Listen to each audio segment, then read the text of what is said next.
Lahore high court में PTI की jail भरो तहरीक में गिरफ्तार रहनुमाओं की बाजियाबी के लिए दायर दरख्वास्त पर समाअत के दौरान जज के रिमार्क से कमरा अदालत में खूब कहकहे लगे।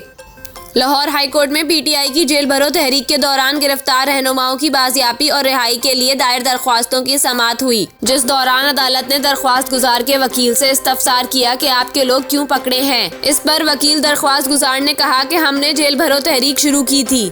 जस्टिस शहराम ने वकील से मुकालमा किया कि आप अदालतों के साथ क्यों खेल रहे हैं। इस पर वकील ने कहा कि ये इलामती गिरफ्तारियां थी, हम जमानत नहीं मांग रहे, इनके हुकूक के तहफ़्फ़ुज़ के लिए अदालत आए हैं।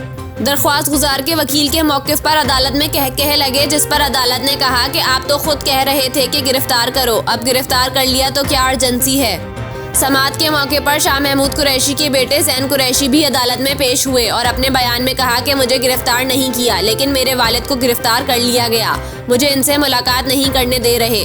शाह महमूद के बेटे के मौक़िफ़ पर जस्टिस शहराम ने कहा कि जहां दिफा 144 है वहां चले जाएं, आपको पकड़कर ले जाएंगे और मुलाकात भी हो जाएगी। जस्टिस शहराम के रिमार्क्स पर कमरा अदालत फिर कहकहों से गूंज गया।